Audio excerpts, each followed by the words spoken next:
தோத்தாங்க, ஜெயிச்சாங்க, ஜெயிச்சாங்க, தோத்தாங்க. 2 தடவ தொடர்ந்தே ஜெயிச்சாங்க. எம்ஜிஆரும் தோத்துருக்காரு. எம்ஜிஆரும் 80ல தோத்தாரு.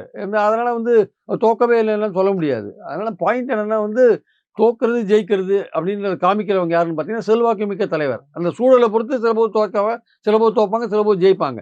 நீங்க தொடர்ந்து ஏன் தோக்குறீங்க? 10 தோல்வி பழனிசாமி, 11 தோல்வி பழனிசாமி. இந்த இந்த பிட்டர் கசப்பான உண்மைய இவங்க உணர மாட்டேங்கிறாங்க அதிமுககாரங்க. உணர்ந்தா ஒற்றுமைக்கான ஒரு வழிய பார்ப்பாங்க.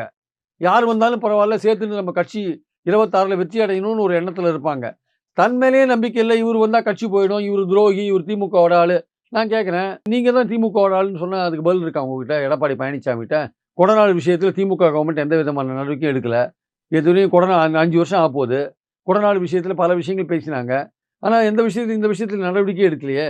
அதிமுக அமைச்சர்கள் மேல பல்வேறு ஊழல் வழக்குகள் இருக்கு. எந்த வழக்குல எந்த மந்திரி எந்த கோர்ட்டுக்கு போறாரு? அப்போ உங்களுக்கும் திமுகவுக்கும் என்ன தொடர்பு? ஏதாவது தொடர்பு இருக்கா? சொல்லுங்க. ஏன் திமுக உங்க மேல ஆக்ஷன் எடுக்க மாட்டேங்கிறாங்க?